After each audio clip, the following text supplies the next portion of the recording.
আসসালামু আলাইকুম গাইস, কেমন আছেন আপনারা সবাই? আশা করি সবাই ভালো আছেন। তো গাইস, আজকে আমি কিছু গুরুত্বপূর্ণ কথা কিছু গুরুত্বপূর্ণ প্রশ্নের আনসার দেওয়ার চেষ্টা করব। রাশিয়া সম্পর্কে আমাদের বাংলাদেশী ভাই অনেকে জানার জন্য কমেন্ট করে আমার ভিডিওতে। বাট আমি অ্যাকচুয়ালি আ সময় পাই না অত লং ভিডিও বানানোর জন্য। কারণ অ্যাকচুয়ালি ডিউটি করি, তারপর আবার বিভিন্ন ধরনের কাজকর্ম আছে। তো এগুলো নিয়ে একটু বিজি থাকি। সেজন্য আমার আসলে সময় হয়ে ওঠে না। তো আজকে একটু সময় করে চেষ্টা করতেছি আপনাদের কিছু প্রশ্নের আনসার দেওয়ার। তো আজকে আসলে আমি ২ টো বিষয় নিয়ে কথা বলব। এক হলো রাশিয়াতে শীতের কারণে কি সমস্যা হতে পারে বাংলাদেশ থেকে যারা নতুন আসবে বা যারা আসতে চাচ্ছে ভবিষ্যতে তাদের। আর আরেকটি বিষয় হলো রাশিয়া থেকে বর্তমান স্যাংশন এর কারণে টাকা পাঠানো আ যায় কিনা বা কিভাবে টাকা পাঠানো যায় এই বিষয়টা নিয়ে কথা বলব। তো গাইস, পুরো ভিডিওটা দেখতে থাকেন। আশা করি ভালো লাগবে এবং আ পুরো ভিডিওটি আপনাদের অনেক উপকারে আসবে যারা রাশিয়াতে আসবেন বা আসতে চাচ্ছেন ভবিষ্যতে। তো গাইস, প্রথমত আসলে শুরু করি। এখানে শীতের সময় আসলে কি সমস্যা হতে পারে বা কি উম আ মানে প্রোটেকশন অনুযায়ী কি ব্যবস্থা নিলে আপনারা শারীরিকভাবে সুস্থ থাকবেন বা কাজকর্ম করতে পারবেন ঠান্ডাতে।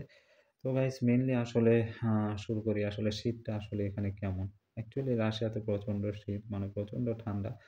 আ রাশিয়াতে আমরা যে এরিয়াতে থাকি, আমি আসলে মস্কোতে থাকি না, ভ্লাদিভস্টক স্টেটে থাকি। তো এখানে আসলে আহ বছরে প্রায় ১ থেকে ১.৫ মাসের মতো একটু গরমের সময় থাকে। গরম ১৩, ১৪, ১৫ ডিগ্রি সেলসিয়াস এরকম থাকে। বাট হঠাৎ আবার ঠান্ডাও হয়ে যায়। বাট ওইটাকে সামার সিজন হিসেবে এখানে ধরা হয়। আর বাদবাকি সময়টা পুরোটাই ঠান্ডা কম বেশি। বাট এখন উইন্টার সিজনে আমাদের এই যে স্টেট আছে, এই স্টেটে আপনার -30, -35, -40, তো ফিলস লাইক 50, 55 এরকমও ওঠে। তার মানে অতিরিক্ত ঠান্ডা, যা আসলে যারা অনুভব না করে তারা বুঝতে পারবে না। তো গাইস, এখন কথা হলো যারা মস্কোতে থাকে, অন্যান্য এরিয়াতে থাকে, তো সব জায়গায় এরকমই কিছু জায়গায় একটু কম বেশি হয়। বাট এখন আসলে আসা যাক এখানে আসলে মানুষ কিভাবে কাজ করে? আমরা যারা প্রবাসীরা আছি বা এখানকার লোকজন আসলে কিভাবে এরা আসলে মানিয়ে চলে। তো স্পেশালি রাশিয়ান যারা আছে তারা তো ছোটবেলা থেকে এখানে আবহাওয়ার সাথে আসলে নিজেদের মানিয়ে নিয়েছে। তো তারা আসলে জানে কোন সময় কিভাবে আ থাকতে হবে, কি ধরনের প্রোডাকশন নিতে হবে। তারা সময়ে সময়ে সবকিছু অটোমেটিক চেঞ্জ হয়ে যায়। বাট বাংলাদেশ থেকে বা অন্যান্য কান্ট্রি থেকে যারা আসে তাদের জন্য একটু কষ্টকর হয়ে যায়। কারণ আবহাওয়ার সাথে মানিয়ে নেওয়াটা একটু টাফ হয়ে যায়। কারণ অতিরিক্ত ঠান্ডা। একটু নয়, অতিরিক্ত খুব বেশি ঠান্ডা এখানে। তো গাইস, মেইন বিষয় হলো এখানে প্রোটেকশন। প্রোটেকশন আপনার সবকিছু ডিপেন্ড করবে আপনার যে ক্লথিং, আ তার মানে আপনার ঠান্ডাটা আপনি কিভাবে কাটিয়ে উঠবেন, ঠান্ডাতে আপনি কিভাবে কাজ করতে পারবেন, এটা সম্পূর্ণই ডিপেন্ড করে আপনার প্রোটেকশনের উপর। ঠান্ডার কাপড়-চোপড় মাইনাস আ টেম্পারেচার প্রোটেকশন দেওয়ার জন্য, আপনার শরীরকে প্রোটেকশন দেওয়ার জন্য যে ধরনের কাপড়-চোপড়, তারপর ক্লোথিং দরকার বা শু দরকার, হ্যাট, টুপি বা যাই বলেন বা মুখ, এই ধরনের কাভার। তো অ্যাকচুয়ালি এগুলা ব্যবহার করলে আপনার কাজ করা যায়, বাট অনেকটা টাফ হয়ে যায়। আর তো অ্যাকচুয়ালি কি ধরনের ক্লোদিং ব্যবহার করবে বা আ যারা বাংলাদেশ থেকে আসতে যাচ্ছেন তারা আসলে কি নিয়ে আসবেন বা কি ধরনের প্রস্তুতি নিয়ে আসবেন, তো সেই বিষয়ে একটু কথা বলি। তো গাইস, এখানে মেইন বিষয় যেটা হলো আপনার শীতের জন্য এখানে নরমালি আমরা যারা বাংলাদেশে কাপড়-চোপড় পরি, দেখা যাচ্ছে সোয়েটার পরি, এটা সেটা নরমালি যে ধরনের জ্যাকেট পরি, এগুলা আসলে এখানে চলবে না। এগুলা আসলে এখানে সামারের যে কাপড়-চোপড় ওইটা হিসেবে ধরা হয়। আমরা অ্যাকচুয়ালি বাংলাদেশে যেরকম শীতের কাপড় পরে একটা সোয়েটার পরে, একটা গেঞ্জি পরি বা নিচে এরকম। বাট এটা এখানে চলে না। তো গাইস, আমি আসলে আপনাদের সাথে শেয়ার করি বর্তমানে আমরা কিভাবে থাকি। আমি আসলে কিভাবে ডিউটি করি, ডিউটিতে আসি যাই সকালে যখন ভোরে যখন বাইর হই, হেঁটে যাই আমি। তো কি ধরনের প্রোটেকশন নেই। তো আপনার আ এখানে সবসময় নিচে যাই পড়ি, আপনার উপরের যে জ্যাকেট এটা আপনার এয়ার প্রুফ থাকতে হবে। কারণ আমাদের এখানে আসলে প্রচন্ড বাতাস। তো এই বাতাসের কারণে শীতটা আসলে প্রায় ডাবলই হয়ে যায়। যেরকম টেম্পারেচার তার থেকে ডাবল হয়ে যায় যখন বাতাস অনুভূত হয়। আর আমাদের এই এরিয়াটা আসলে সাগরের বিচ এরিয়া। সাইডে সাগর খুবই কাছাকাছি জাপান সি। তো এজন্য এখানে আসলে তাপমাত্রাটা অনেক, বাতাসের কারণে একটু ফিলসটা একটু অনেক বেশি ঠান্ডা লাগে আমরা অনুভূত করি। তো গাইস, এখানে আসলে ঠান্ডার জন্য যেসব জামাকাপড় পরি অ্যাকচুয়ালি ইনার হিসাবে আপনার আ যেসব আমরা এই ধরনের গেঞ্জি-টেঞ্জি পরি বাংলাদেশে বা অনেকে সেন্টু গেঞ্জি যেটা বলে ওটা পরে। তারপরে এই ধরনের গেঞ্জি ঠান্ডার সময় অ্যাকচুয়ালি এই ধরনের ২-১ টা গেঞ্জি পরে। তারপর আপনার এটার উপরে আপনার ফুল হাতা গেঞ্জি পরে। তারপর মানে টি-শার্ট ফুল হাতা পরে। তারপর সোয়েটার আছে। অনেকে ২ টা পরে অবশ্যই পড়তে হয়। তারপর হুডি সিস্টেম আছে। হুডি সিস্টেম সোয়েটার পরে। তারপর তার উপরে আপনার আ খুবই মোটা কাপড়ের মানে এয়ার প্রুফ যেসব জ্যাকেট এখানে পাওয়া যায় খুবই মোটা। ওগুলার ওজন প্রায় ৩-৪ কেজি হয়ে যায় একেকটা জ্যাকেটের ওজন। আরো বেশিও হয় অনেক জ্যাকেটের ওজন। তো এই ধরনের জ্যাকেট পরতে হয়। তার মানে কটা হলো আপনার ইনার, এ ধরনের একটা গেঞ্জি ২ টা, তারপরে আ সোয়েটার ২ টা। আরেকটা জিনিস আমি বলিনি। এটার উপরে আবার একটা থার্মাল একটা আছে, থার্মাল ইনার যেটা বলে। আপনার একটা এক ধরনের টি-শার্ট ওগুলা স্পেশালি ঠান্ডার জন্য। ওটা আপনার শরীরকে মানে গরম রাখার জন্য অনেক সহায়তা করে। তো ওই ইনারটা অবশ্যই ইউজ করে এখানে। মানে আমরা সবাই ইউজ করি। তার মানে হলো কয়টা? আপনার ৩ টা ওপরে তারপর সোয়েটার, হুডি যাই পরে। তারপর আপনার আ এয়ারপ্রুফ যেসব জ্যাকেট, তো এই জ্যাকেট ওই বাদবাকি যে ৪ টা আপনি পড়ছেন, ওই জ্যাকেট তার চাইতেও ভারী হয়ে যায় বা তার চাইতেও মোটা হয়ে যায়। তো সেই হিসাবে প্রায় ৫-৬ টা আপনার শুধু উপরের স্টেপেই লাগবে। তারপর নিচের স্টেপের কথাও আপনার শর্ট প্যান্ট, তারপরে থার্মাল প্যান্ট আছে আপনার। উপরে যেরকম পরি এ ধরনের থার্মাল ট্রাউজারের মতো আরকি ওইটা আছে। তারপর আপনার আমরা এমনি নরমালি ট্রাউজার ইউজ করি। তো হয়ে গেল ৩ টা ৪ টা। তারপরে আপনার এই উপরে যে ধরনের জ্যাকেট পরি ঠিক সেম এই ধরনের মোটা আপনার এয়ারপ্রুফ এর প্যান্ট আছে। মানে এটা আপনার ফুল বডি এ পর্যন্ত কাভার করে। জাস্ট ওটা ওভারঅল সিস্টেম এরকম ওটার ভিতরে থাকে। কারণ ওটা থাকার একটা বেনিফিট হলো কি এটা এভাবে চেইন সিস্টেম। তো ওটা থাকার সুবিধাটা হলো আপনার বুকটাকে আসলে ঠান্ডা বাতাসটা যখন আসে আপনার ওই এয়ারপ্রুফ যে জ্যাকেট পরি এটা তো আপনার ঠান্ডা অনুভূত হয়। তো মানে আপনার চেস্টকে আসলে অনেকটা আ মানে ঠান্ডা বাতাস থেকে আপনাকে অনেকটা রক্ষা করে। তো আমরা এভাবে আসলে তো মানে বলতে গেলে অনেকগুলাই পড়া হয়। নিচে ৪-৫ টা উপরে অবশ্যই ৫ টা। তারপর আপনার আসি মাথা।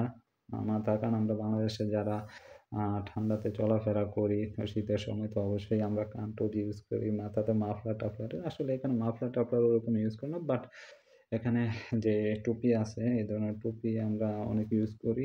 ২ টা ৩ টা পরি। অ্যাকচুয়ালি আমি ইউজ করি ৩ টা। আর অনেকে মোটাটা ইউজ করলে ২ টা বা ১ টা ইউজ করে। তারপর আপনার যে হুডি সিস্টেম, জ্যাকেটের সাথে হুডি সিস্টেম আছে এটা অবশ্যই লাগে। কারণ যখন স্নোফল হয় তখন ওটাও মানে এয়ারপ্রুফ যেটা তারপর ওটা ওয়াটারপ্রুফও থাকে। তো এটা তারপর আপনার টুপি তারপর মুখোশ যেটা অবশ্যই বাংলাদেশী আমরা যারা আসবো তাদের জন্য মুখোশ অবশ্যই লাগবে। আমি যেটা মনে করি। কারণ রাশিয়ানরা আপনার ফেইসে যে ঠান্ডাটা লাগে, ঠান্ডা বাতাস তাদের চেহারা আসলে লাল টকটকে হয়ে যায়। আসলে তারা এটা ছোটবেলা থেকে অভ্যাস হয়ে গেছে এখানে থাকা। তো সেইজন্য তারা আসলে নিজেদেরকে মানিয়ে নিতে পারে। বা আমরা এসব যে ঠান্ডা বাহিরে, তো আমরা ওই ঠান্ডা আসলে খুব মুখোশ ছাড়া চলাটা খুবই কষ্টকর হয়ে যায়। কারণ ঠান্ডা বাতাস আপনার নিঃশ্বাসের সাথে গেলে যাদের ঠান্ডার সমস্যা আছে তাদের জন্য অনেকটা সমস্যা হয়ে যায়। তো এই হলো আসলে পোশাক পরিচয়। তারপরে হ্যান্ড গ্লোভস অবশ্যই। তারপর মানে অবশ্যই আপনার ভালো যে লেদার শু, তারপরে ভিতরে ঠান্ডার জন্য উইন্টার শু এখানে পাওয়া যায়। তো বাংলাদেশে খুঁজে পাওয়াটা একটু মানে দুষ্কর হয়ে যায়। তো অনেকে যারা জানে মার্কেট-টার্কেট তারা আসলে খুঁজে পাবে। উইন্টার শু পাওয়া যায়। আর এখানে যে আমরা মোজা পরি, তো বাংলাদেশে যে ধরনের মোজা আমরা পাতলা মোজা পরি। কারণ বাংলাদেশ গরম, অনেকটাই গরম। তো এখানে খুবই মোটা মোজা পরতে হয়। একটাতে হয় না ২ টা ৩ টা পরতে হয় মোটা মোজা তারপর শু। আর যেহেতু আমি আসলে শিপে কাজ করি, তো শিপের চারিদিকে মেটাল ও লোহার তৈরি শিপ এটা আরো ঠান্ডা হলে মানে কি বলবো মানে খুবই মানে এত কিছু করার পরও নিচে দাঁড়িয়ে থাকা মানে অনেক সময় দুষ্কর হয়ে যায়। এত ঠান্ডা হয়ে যায় যা আসলে বলে বোঝানো যায় না। তো যারা আসলে এসব জায়গায় থাকে তারা আসলে বুঝবে বা তো ওই সময়টা আসলে কি ধরনের ঠান্ডা লাগে এটা আসলে আমি আপনাদের মুখে বলে বোঝাতে পারব না। এটা জাস্ট ফিল করার বিষয়। তো গাইস এটা হলো পোশাক পরিচ্ছদের বিষয়। আর এখানে আরেকটা মেইন বিষয় হলো আপনার যাদের ঠান্ডার সমস্যা আছে, তো রাশিয়াতে আসার আগে তাদের আসলে খুবই ভালো করে চিন্তা ভাবনা করেই আসা দরকার। যারা প্রস্তুতি নিচ্ছেন বা আসবেন বা যারা আসতে চাচ্ছেন। তো মেইন সমস্যা হলো ঠান্ডাতে যে ধরনের সমস্যাগুলো হয় এটা হলো স্কিনে অনেকের প্রবলেম হয়। কারণ স্কিন খুবই খসখস হয়ে যায়।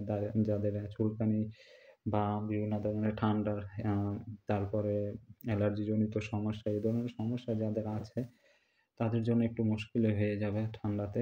আরেকটা প্লাস পয়েন্ট হলো বাংলাদেশে আসলে আমরা তো থাকি, রাস্তাঘাটে বের হলে ধুলার কোনো অভাব নেই আসলে। এই ধরনের ধুলার কারণে আসলে অ্যালার্জি ঠান্ডা আরো একটু বেশি লাগে। তো সেদিক থেকে এখানে একটু ভালো কি একটু না মানে অনেকটাই ভালো। কারণ এখানকার আবহাওয়া খুবই ক্লিন আসলে আ ওয়েদার মানে বাতাস খুবই অনেকটাই ক্লিন। তো আসলে ওই ধরনের সমস্যা হয় না ধুলাবালির কারণে।